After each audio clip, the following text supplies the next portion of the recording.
ఈ వీడియోలో CDN అంటే ఏంటి, CDNని మన సైట్కి ఏ విధంగా ఇంటిగ్రేట్ చేద్దామో అవన్నీ చూద్దాం. సో ఫస్ట్ CDN అంటే ఏంటంటే content delivery network is a system of distributed servers that delivers pages and other web content to user based on the geographic location of the user. The origin of web page and the content delivery service. CDN is also provide protection from large surges traffic అని చెప్పి మనకి ఇక్కడ definition కనబడుతుంది. మీకు నీట్గా explain చేసుకోవాలి అంటే ఒక పెయింట్ తీసుకున్నాను. పెయింట్లో నేను గోడాడీ హోస్టింగ్ తీసుకున్నాను అనుకుందాం. ఇక్కడ గోడాడీలో నా సైట్ పెట్టి ఉంచాను. నాకు వచ్చిన యూజర్స్ ఎక్కడెక్కడి నుంచి ఉన్నారంటే చైనా, పాకిస్తాను, ఇండియాలో నుంచి కొన్ని చోట్ల చాలామంది ఉన్నారు. ఓకే, అలాగే ఆస్ట్రేలియా నుంచి ఉన్నారు, అలాగే యుఎస్ నుంచి ఉన్నారు, అలాగే చైనా నుంచి, అలాగే ఇంగ్లాండ్ నుంచి కూడా మన సైట్ని బోల్డ్ అంతమంది ఓపెన్ చేస్తున్నారు అనుకుందాం. ఓకే, సో ఇక్కడ ఏమవుతుంది, ప్రతిసారి ఇక్కడ నుంచి యూజరు రిక్వెస్ట్ కొట్టినప్పుడు అంటే మన సైట్ని ఓపెన్ చేయడానికి ట్రై చేసుకున్నప్పుడు ఇక్కడ నుంచి ఇక్కడ వరకు రిక్వెస్ట్ వెళ్తుంది. సో మళ్ళీ రెస్పాన్స్ వచ్చి మన ఆ సైట్ అనేది ఇక్కడ కనబడుతుంది. సో దీన్ని ఫస్ట్ రెస్పాన్స్ వచ్చేదాన్ని ఫస్ట్ బైట్ టైం అంటాం. మళ్ళీ ఇక్కడ నుంచి రిక్వెస్ట్ వెళ్తుంది, మళ్ళీ ఇది రెస్పాన్స్ ఇస్తుంది, రిక్వెస్ట్ రెస్పాన్స్ ఇలా వెళ్తున్నాయి అనుకుందాం. సో ఇప్పుడు మనం CDN ఇంటిగ్రేట్ చేసుకోవడం వల్ల ఏంటంటే ఇక్కడ చెప్పారు చూడండి, distributed servers that deliver pages on the other web content to A user అంటున్నాడు. అంటే CDNలో మనం ఇంటిగ్రేట్ చేసుకున్నప్పుడు CDNస్లో డిస్ట్రిబ్యూటెడ్ సర్వర్స్ ఉంటాయన్నమాట. డిస్ట్రిబ్యూటెడ్ సర్వర్ అంటే ఇది డిస్ట్రిబ్యూటెడ్ సర్వర్ అనుకుందాం. ఇక్కడ ఒక సర్వరు వాళ్ళ లొకేషన్స్ మనకు చూపిస్తూ ఉంటారు. ఇక్కడ ఒక సర్వరు, ఇండియాలో ఒక సర్వరు, ఆస్ట్రేలియాలో ఒక సర్వరు ఉందనుకుందాం. ఓకే, మనం ఇక్కడ నుంచి రిక్వెస్ట్ కొట్టినప్పుడు ఫస్ట్ ఏమవుతుంది అంటే ఈ CDNకి వెళ్తుంది రిక్వెస్ట్. ఓకే, CDN నుంచి రెస్పాన్స్ వచ్చేస్తుంది మనకి. అంటే కంటెంట్ అనేది ముందు ఈ CDN తీసుకొచ్చి వీళ్ళ డిస్ట్రిబ్యూటెడ్ బ్రౌజర్ సర్వర్లో లోడ్ చేసుకుని ఉంచుతుంది. ఇక్కడ లోడ్ చేసుకుని ఉంచుతుంది అనమాట. లోడ్ చేసుకుని ఉంచినప్పుడు ఎప్పుడు కూడా సర్వర్ మీద ఎఫెక్ట్ పడకుండా, సర్వర్ కాకుండా దగ్గర లొకేషన్ నుంచి మనకు కంటెంట్ అనేది కస్టమర్కి రీచ్ అయిపోతూ ఉంటుంది. సో దీన్నే CDN అంటాం అనమాట. ఓకే, సో మరి బెస్ట్ CDN ఏముంది, పెయిడ్ ఉంటాయి అన్నీ కూడా. సో పెయిడ్ కాకుండా మనం ఫ్రీ CDN ఒకటి తీసుకుందాం. ఆ CDN పేరు వచ్చేసి క్లౌడ్ఫేర్. సో మీకు క్లౌడ్ఫేర్ అకౌంట్ ఉన్నట్టయితే లాగిన్ అవ్వండి, లేకపోతే సైన్ అప్ చేసుకోండి. సైన్ అప్ చేసుకున్న తర్వాత మీకు ఇనీషియల్గా మీ ఆథెంటికేషన్ టోకెన్ సో ఓపెన్ చేసినప్పుడల్లా ఇది ఆథెంటికేషన్ టోకెన్ పంపిస్తూ ఉంటుంది మన మెయిల్ ఐడికి. సో ఆ ఆథెంటికేషన్ టోకెన్ ఎంటర్ చేసి లాగిన్ చేసి, సో నా మెయిల్కి ఆథెంటికేషన్ టోకెన్ వచ్చింది, దాన్ని ఇక్కడ ఎంటర్ చేస్తున్నాను, లాగిన్ చేస్తున్నాను. ఓకే, క్లౌడ్ఫేర్లోకి లాగిన్ అయ్యా.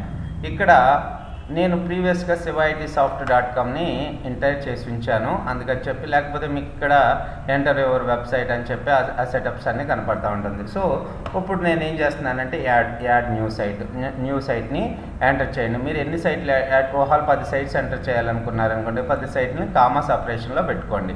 సో ఇప్పుడు నా వెబ్సైట్ నేమ్ ఏంటి, www.VLRtraining.in. మీరు HTTPS అయితే HTTPS యాడ్ చేసుకోండి. ఓకే, నాకు ఇక్కడ ఓన్లీ HTTP సైటే కాబట్టి బిగిన్ స్కాన్ కొడుతున్నాను. కొద్దిగా ఇది స్కానింగ్ కంప్లీట్ అవ్వడానికి కొద్దిగా టైం తీసుకుంటుంది అనమాట. Setup website, use the form of below and website to cloud for website seen in the table have not finish to setup process and not receiving the security and performance benefits of Cloudflare. So ఇప్పుడు scanning చేస్తున్నాను. Scan చేసిన తర్వాత ఏం చేస్తాను అంటే ఇక్కడ మనకి name సర్వర్స్ని ఇస్తుంది. ఆ నేమ్ సర్వర్ని మీ యొక్క హోస్టింగ్ అకౌంట్లోకి పెట్టుకోవాలన్నమాట. హోస్టింగ్ అకౌంట్లో మీ డొమైన్ ఉంది కదా, మీ డొమైన్కి దాన్ని అటాచ్ చేస్తే సరిపోతుంది.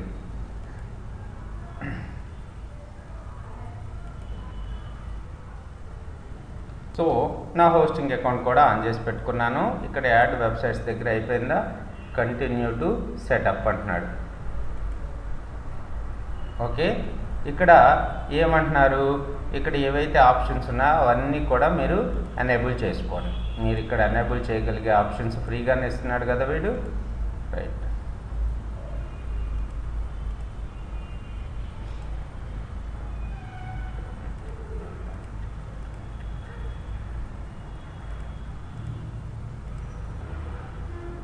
ఓకే, తర్వాత కంటిన్యూ మీద క్లిక్ చేయండి. సో మనది free website plan. So free website తీసుకోండి. తీసుకున్న తర్వాత కంటిన్యూ మీద క్లిక్ చేయండి. సో ఇక్కడ నీ కరెంట్ నేమ్ సర్వర్ వచ్చేసి డొమైన్ NS25. సో దాన్ని మనం దీనికి చేంజ్ చేయమని అడుగుతున్నాడు అన్నమాట. ఓకే, మరి మన VLR Training.com domain name services మీద క్లిక్ చేస్తున్నాను. సో ఇక్కడ డొమైన్ నేమ్ సర్వీసెస్ అన్నవి చూడండి, వీటిని చేంజ్ చేయమన్నాడు కాబట్టి మనం చేంజ్ చేద్దాం. డిఫాల్ట్ కాకుండా కస్టమ్ తీసుకుంటున్నాను. కస్టంలో ఏమేమి నేమ్ సర్వర్ని ఎంటర్ చేయమన్నాడు. justin.ns.cloudflare.com.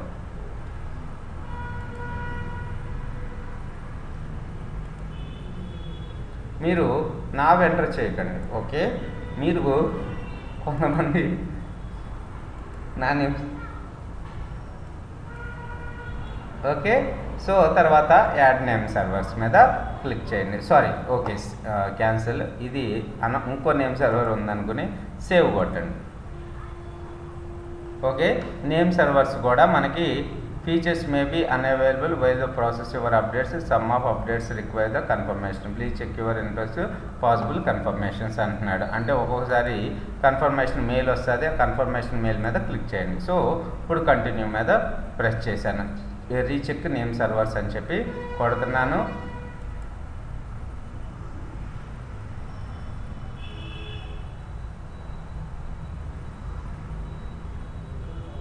ఓకే, ఇక్కడ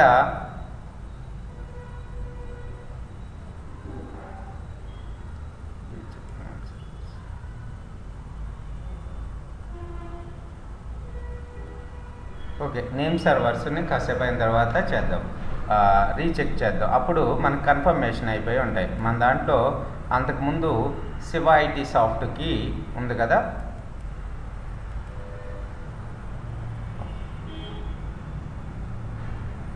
ఇక్కడ మనం ఇది యాక్టివిటీలోనే ఉంది, ఇది పెండింగ్ నేమ్ సర్వర్ అని చెప్పి మనకు కనపడుతుంది. ఓకే, అది ఆటోమేటిక్గా మీకు మెయిల్ వస్తుంది. ఆ మెయిల్ మీద క్లిక్ చేయండి, అది ఓకే అయిపోతుంది అన్నమాట. తర్వాత so pending name server updates అని చెప్పి మనకి ఇక్కడ కనపడుతుంది. తర్వాత ఏం చేయాలంటే అనలిటిక్స్లో మీకేమీ అనలిటిక్స్ ఇప్పుడేమి కనపడవు. తర్వాతకి వచ్చి డిఎన్ఎస్కి రండి. డిఎన్ఎస్కి వచ్చిన తర్వాత డిఎన్ఎస్లో ఆల్రెడీ మనం సెట్టింగ్స్ చేసాం. తర్వాత క్రిప్టో అని ఉంది. క్రిప్టోలోకి వచ్చిన తర్వాత క్రిప్టోలో మనం ఏమైనా చేంజెస్ చేయాలా. సో మనది SSL సర్టిఫికేట్ అనేబుల్ అయ్యలేదు కాబట్టి ఆఫ్ చేసేస్తున్నాను. మనకి SSL సర్టిఫికేట్ లేదు. తర్వాత ఏంటంటే encrypt communication and from the website using SSL. So it may SSL certificate issues may take to up to 24 hours అంటున్నాడు.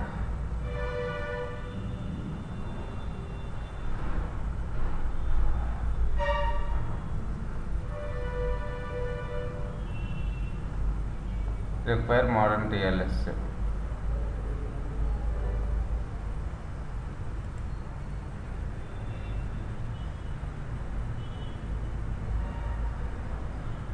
So modern TLS.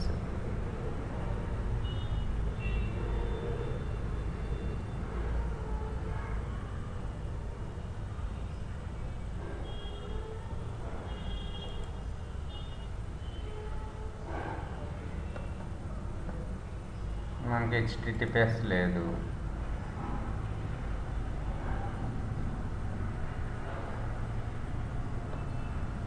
ఓకే, తర్వాత ఇంకేం ఆప్షన్స్ ఉన్నాయి. క్రిప్టో తర్వాత ఫైర్వాల్ ఉంది. ఫైర్వాల్లో మీరు ఏం చేంజెస్ చేయాల్సిన అవసరం లేదు. సారీ, ఫైర్వాల్లో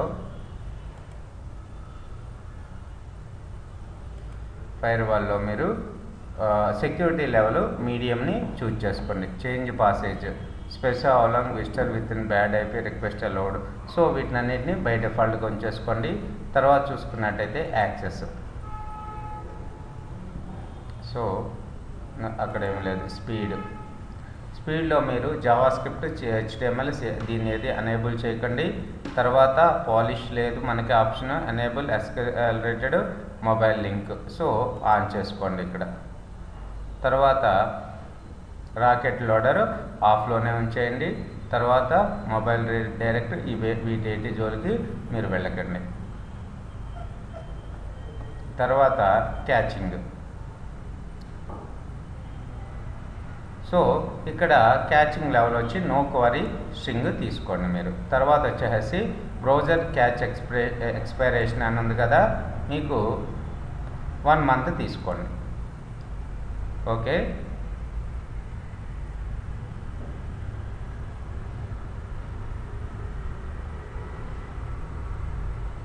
తర్వాత ఆల్వేస్ ఆన్లైన్ ఆన్లోనే ఉంచుకోండి. Development mode temporary bypass our cache allowing to see changes of your original real time, so అది ఆఫ్లోనే ఉంది కాబట్టి ఆఫ్లోనే ఉంచండి. తర్వాత పేజ్ రూల్స్ అని, నెట్వర్క్ అని, ఇంకా వీటికేవి మనకు సంబంధం లేదు. So pending the name server updates అని చెప్పి మనకి ఇక్కడ కనపడుతుంది.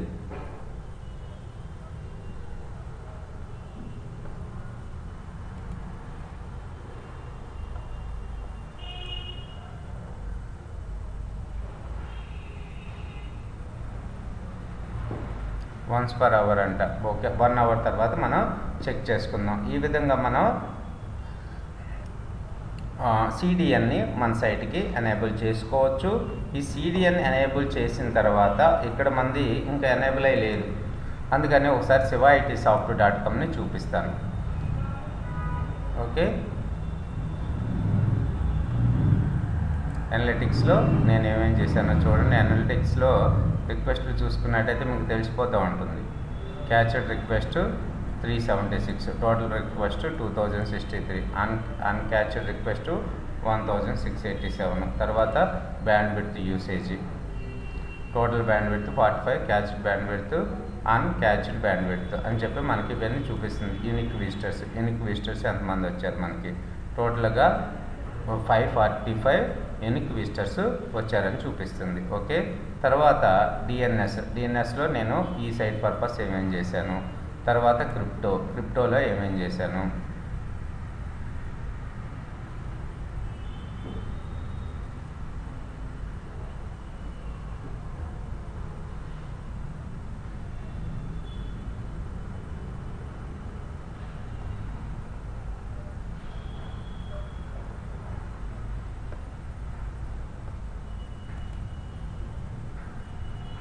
ఫైర్ వాల్ సెక్యూరిటీ లెవెల్ మీడియంలోనే పెట్టాను.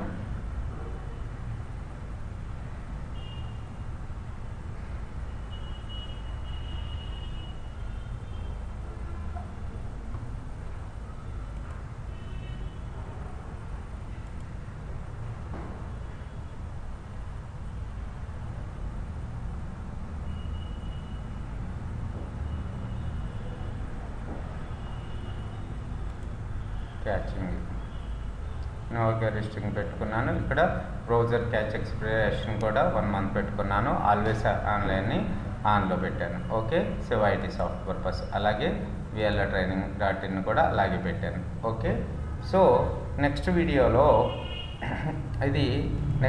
చెప్పేటప్పటికి ఇది పెండింగ్ నేమ్ సర్వర్స్ అప్డేట్ కూడా ఓకే అయిపోతుంది మనకు మ్యాక్సిమం.